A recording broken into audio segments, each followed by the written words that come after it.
Coucou, mon fils a 5 mois, il s'appelle Lior et aujourd'hui je vous montre sa routine du soir. C'est à 18h que tout commence, c'est l'heure de manger, donc je l'allaite. Je pense commencer les solides dans 1 semaine ou 2, donc la routine va probablement changer un petit peu à ce moment-là. Mais voilà, pour le moment il ne prend que du lait.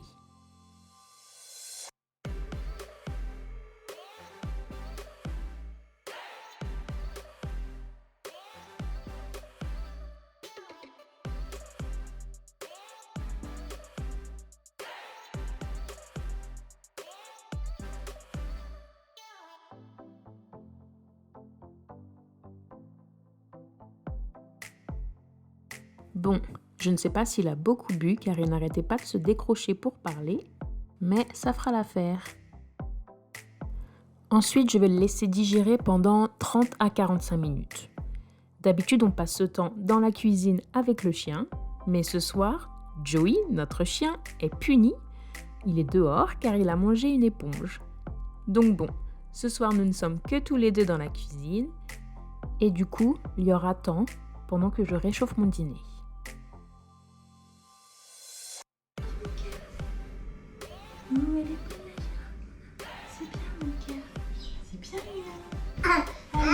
D'habitude, Lior et moi, on joue toujours un peu ensemble quand il est réveillé, mais après le dernier repas de la journée, par contre, on ne le fait pas.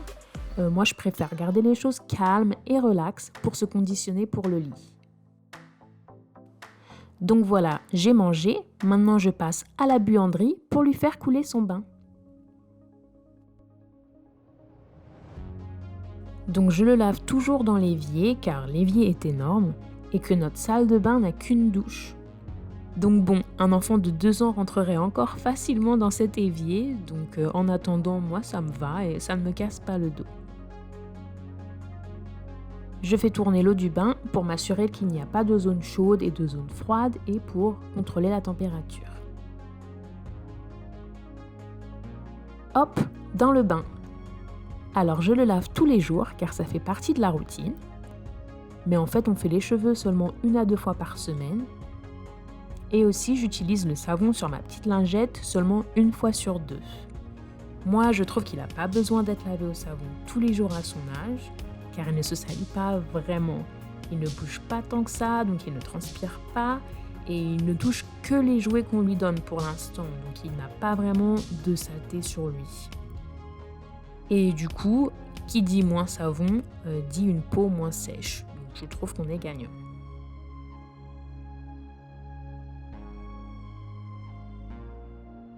Donc là, je finis de le rincer. Voilà, le bain est fini, donc je l'emmaillote bien au chaud dans sa serviette.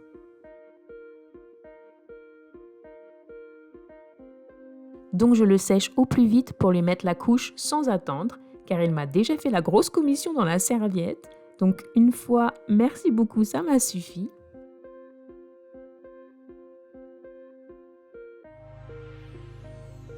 Et voilà, donc là je vous ai coupé le moment où j'ai mis la couche, mais en gros, je lui ai mis la couche. Et aussi je lui ai mis une crème protectrice spéciale sur les fesses, car je ne change pas la couche toutes les nuits maintenant. Je le change seulement s'il fait la grosse commission justement. Et la crème le protège de l'acidité du pipi et va prévenir l'irritation des fesses. Donc là, je lui mets la crème hydratante sur le bidon. Ensuite, je lui mets le body tout de suite pour lui tenir chaud. C'est encore l'été chez nous, mais j'aime bien le couvrir un petit peu encore quand même.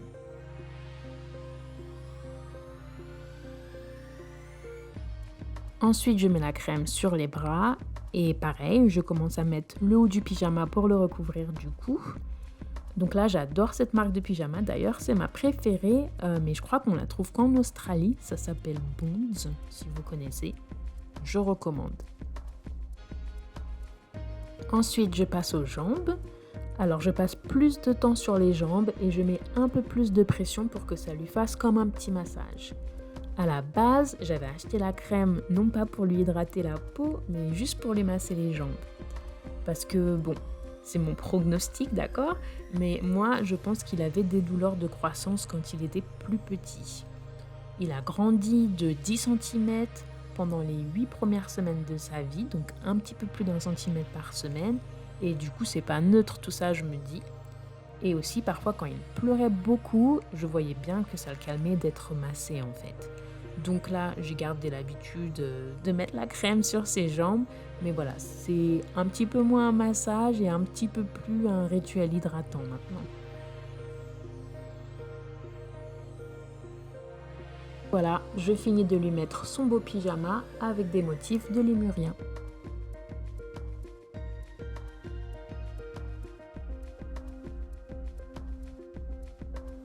Ensuite, on se cale et on lit le livre de la vache.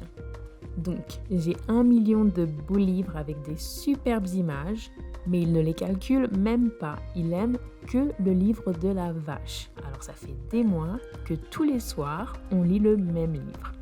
Moi, j'en ai trop marre de ce livre, il faut me sauver. En plus, il n'y a même pas d'écriture dans le livre d'ailleurs. Donc tous les soirs, j'invente une histoire rocambolesque pour me garder moi-même intéressée et pour ne pas perdre la tête. Donc on a eu l'histoire de la vache fée, de la vache sorcière, on a eu la vache et ses amis, la vache qui fugue, ça c'était une bonne histoire, la vache qui fugue. J'ai fait le pouvoir magique de la vache qui vit dans les nuages, etc., etc. Moi je dis ça, je dis rien, mais gare à toi Guillaume Musso, la relève arrive. Le mouton il fait bé, bé, bé. Ah, je vous avais prévenu, hein, je suis forte. Donc voilà, une fois que ma merveilleuse histoire du soir est terminée, on se parle un petit peu, on fait des sourires, on rigole. Donc là, ce soir, on a invité Peter Rabbit à joindre la conversation.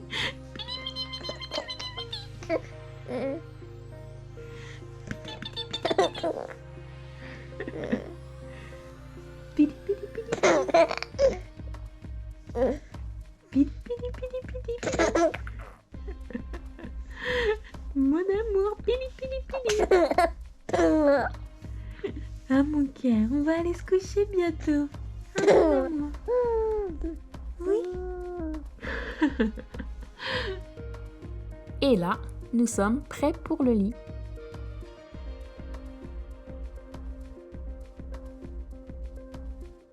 Donc je lui mets sa petite gigoteuse d'été.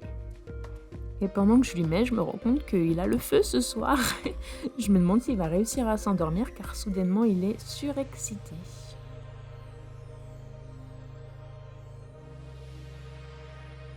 Et voilà la belle gigoteuse. J'allume la machine à bruit blanc. Alors j'ai remarqué qu'il dormait beaucoup mieux avec. Il se réveille moins souvent en fait. Donc moi je pense que c'est simplement parce que ça lui bloque tous les petits bruits de la maison, ceux que je fais et ceux de Joey.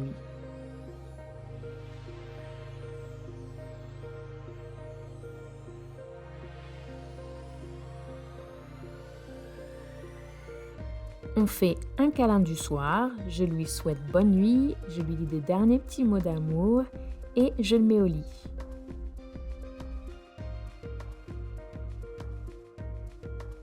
Et là, sans transition, je sors de la chambre. Donc là, ça le dérange pas trop au début. Ensuite, il va chouiner un petit peu, mais là, c'est pas grave. Mais par contre, quand il va se mettre à pleurer, je vais retourner dans la chambre pour le calmer, parce que moi, je veux pas le laisser pleurer. On a eu une grosse régression du sommeil il y a à peu près 2 semaines de ça.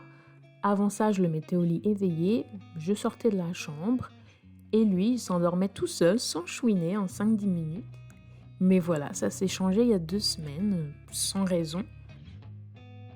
Il ne s'endormait plus dans son lit, même quand j'essayais de le bercer dans mes bras, il ne s'endormait pas. Du coup, on s'allongeait tous les deux sur mon lit, je lui donnais le sein et il s'endormait comme ça. Mais bon voilà, je crois qu'on est de nouveau sur la bonne voie pour la reprise de l'endormissement autonome. J'ai dû pousser un petit peu, mais là, j'ai plus besoin de le sortir de son lit. Mais il a encore besoin d'être un peu rassuré et de sentir que je suis là.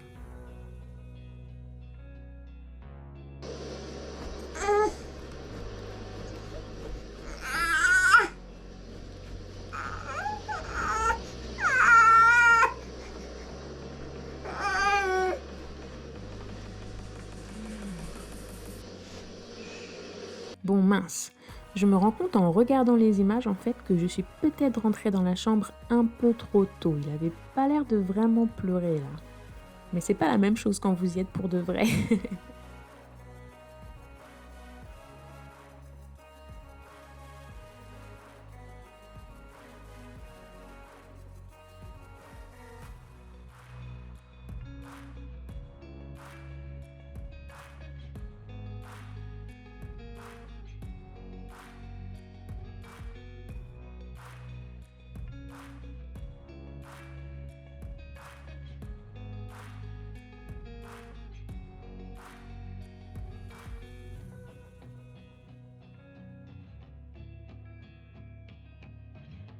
Bon là, ça fait 2-3 minutes qu'il m'ignore complètement.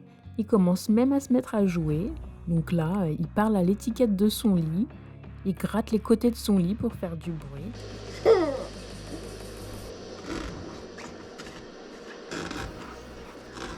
Bon allez, je sors de la chambre et on va voir ce qui se passe.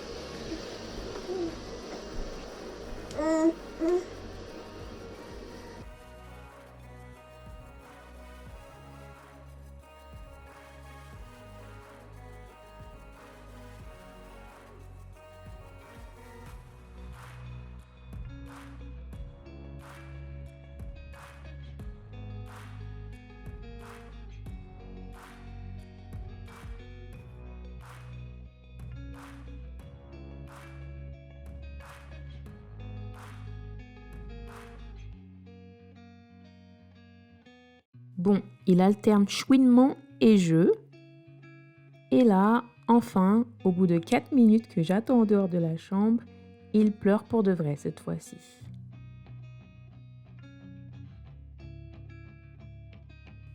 Donc, je reviens. Là, j'essaie de le mettre sur le côté, car je sais que quand il s'endort, c'est sur le côté. Et après, quand il est vraiment endormi profondément, il se laisse rouler sur le dos et il dort sur le dos. Donc là, je patiente.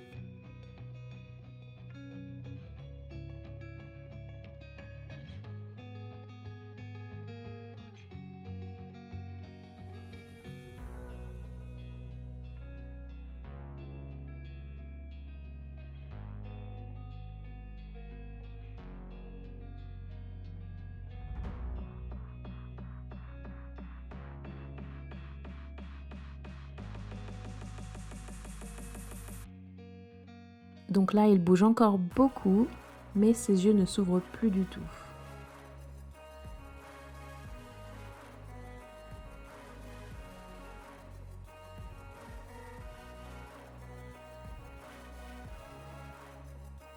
Et voilà, il s'est endormi. Donc du coup, j'ai vérifié l'heure et aujourd'hui, entre le moment où je l'ai mis au lit et le moment où j'ai éteint la lumière et j'ai quitté la chambre, il y a eu 16 minutes qui se sont écoulées. Donc c'est pas mal, on y arrive, je suis contente. Donc j'attends un peu avant de bouger. Là, je vois que ça l'embête, sa main ne reste pas dans sa bouche, mais du coup, ça ne le réveille pas tout à fait. Mais je préfère attendre qu'il ait arrêté de bouger en ayant la main hors de la bouche, juste pour être safe.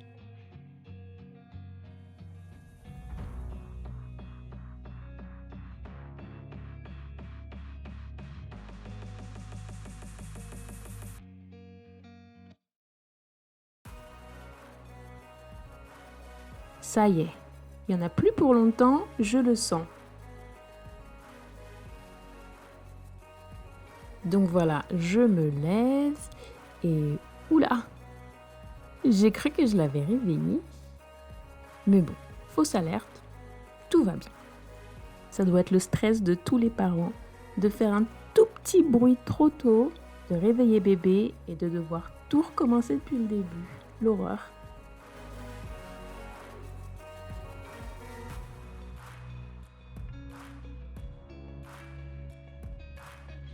Alors je suis retournée dans la chambre 5 minutes après et il s'était laissé retomber sur le dos comme il fait d'habitude.